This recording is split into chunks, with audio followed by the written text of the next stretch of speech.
to make a breakfast pot pie this morning. I've tried 2 or 3 of the frozen variety and they're rather disappointing, and I'm sure that I can do a better job than what those were. I'm going to start out with an Irish potato here. You can use any kind of potato that you want, whatever you happen to have in hand. But the thing is, it's going to have to be pre-cooked before it goes into the pot pie. So I'm going to go cube the potato, get all the pieces about the same size, and that way it'll cook evenly.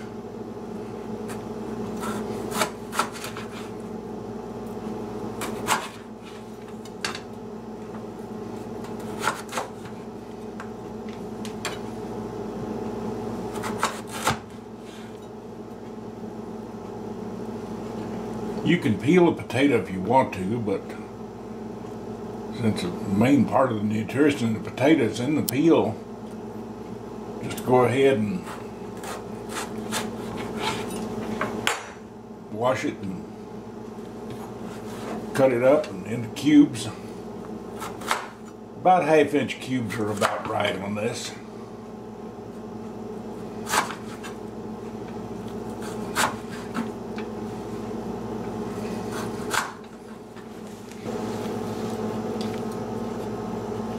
Put a little oil in the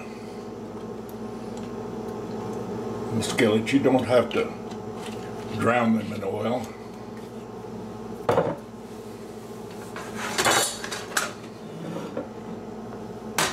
And transfer the potatoes into there.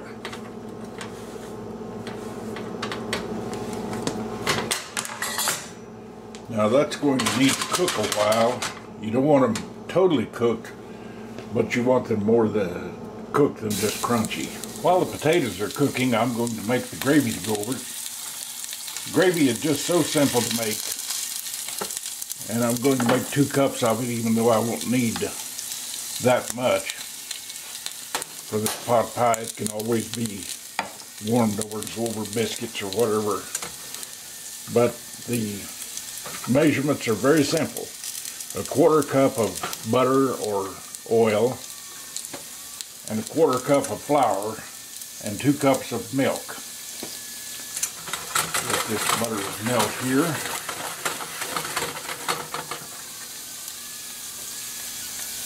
The 1/4 cup of flour,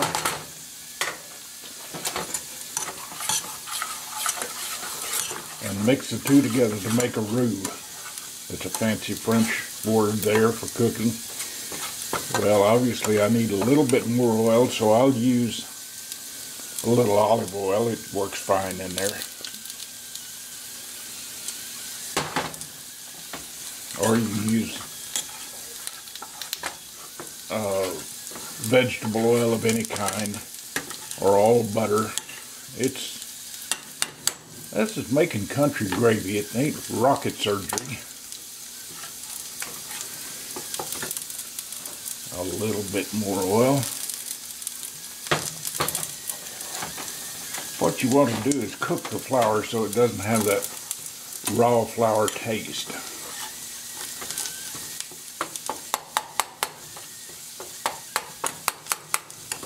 Let that cook for a few seconds here. And in the meantime, the one thing that always goes in country gravy is black pepper. And you just use store ground. You can use fresh ground if you want to. About 1/2 teaspoon, I'd say. Black pepper is as much of country gravy as milk and flour.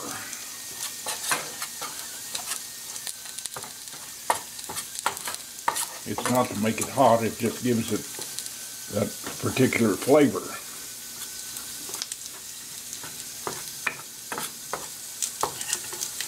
Let that cook a minute there. Okay, that roux looks good, like it's thoroughly cooked. And this is 2 cups of just regular milk. If you really want to go to pure country gravy, you'd use evaporated milk and some water. That is what you use to make real cowboy country gravy.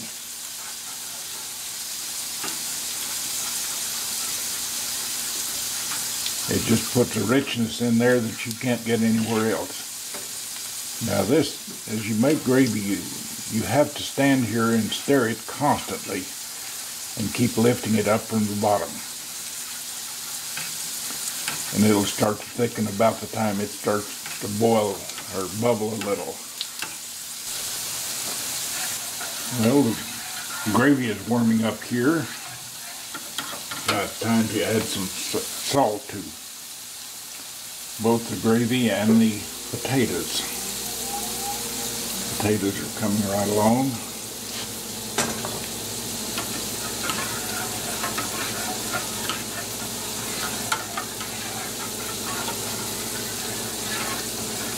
Just keep stirring it. That's all there is to it. Okay, you can see the gravy has just started to bubble here, and it's getting thicker. I think I'll call that thick enough on that gravy. I tasted the potatoes a while ago. They were no longer crunchy, but they were still firm, is the way you want them. There that goes. Well, I rolled the pie crust out on a sheet here. I've got about a 2-cup dish here that I'm going to make the pie in. So the first thing we want to do is cut the top of the crust.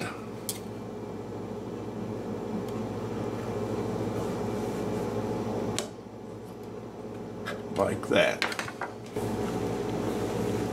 Set that aside, and I'll fit the rest of the crust into the bowl here. Now that's going to take some cutting and splicing and mashing, but that's the only way to do it. Okay, the crust is fit in there, and it just exactly covered the bottom, and a few places here kind of overlapped and whatnot, but who cares?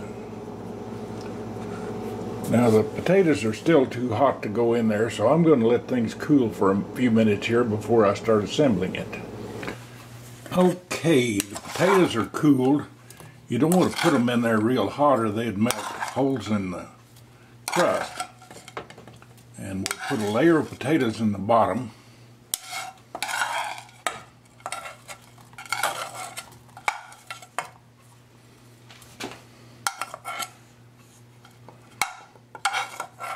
That looks about right, and the rest of these go in my taco jar.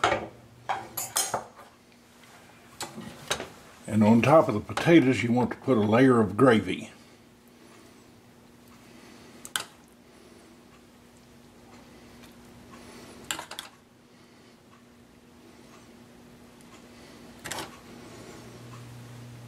Get it around the sides here.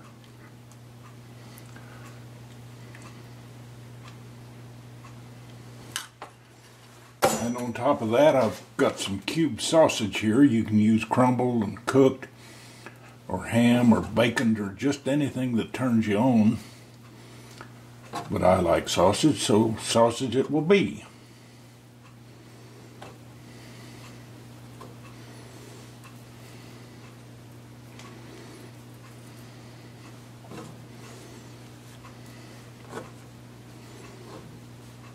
Now the last layer is going to be scrambled eggs. Okay, scramble a couple eggs here.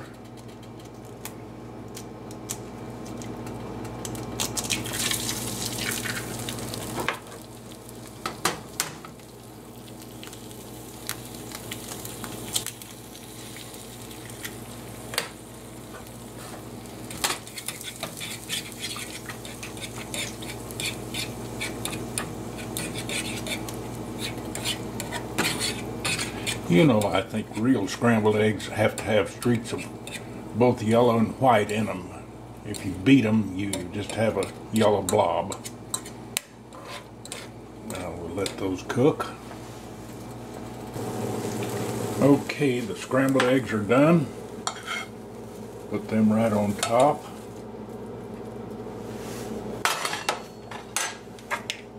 Salt and pepper them because they haven't been seasoned.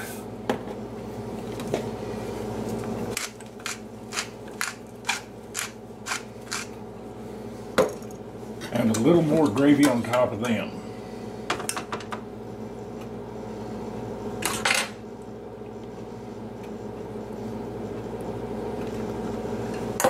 And a little pepper right on top of your gravy.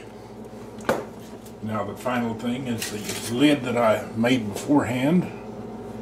Lay it on there, work it down around the outside edges, and seal it in with the bottom crust.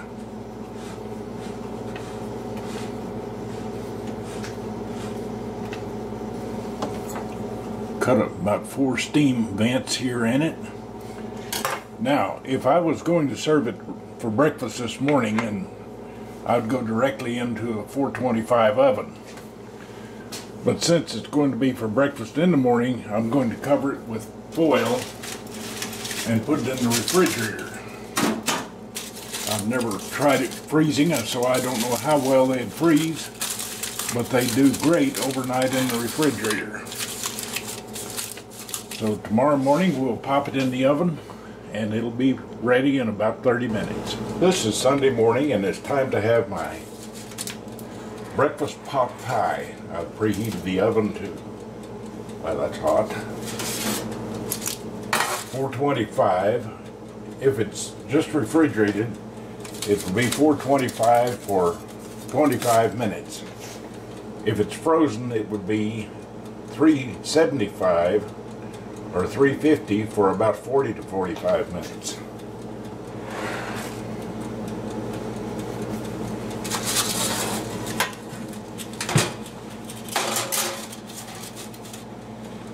Put a drip pan in there in case it boils over.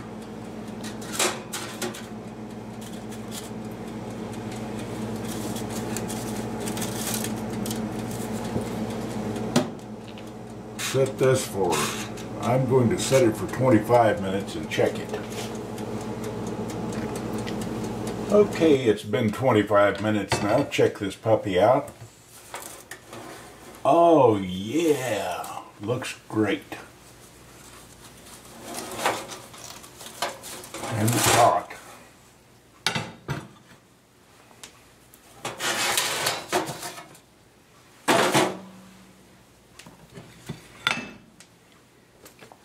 Take that to the table. Split this here so my wife will have her share. I'll have mine.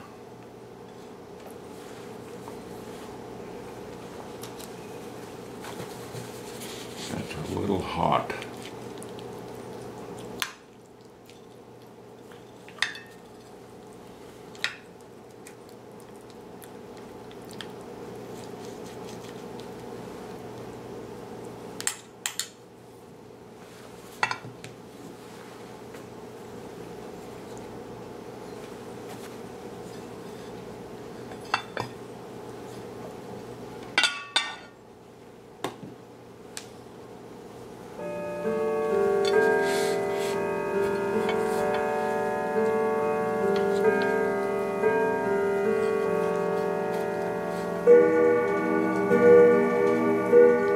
Well, it says, clock tells us it's breakfast time.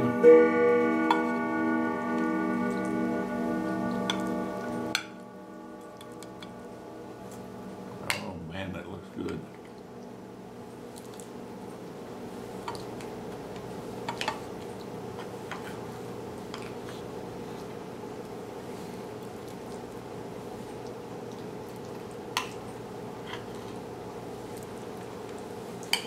Okay, taste a bite of this.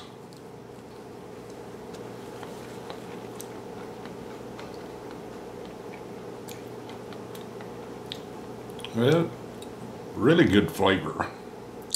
Beats the heck out of those store-bought ones that I've tried.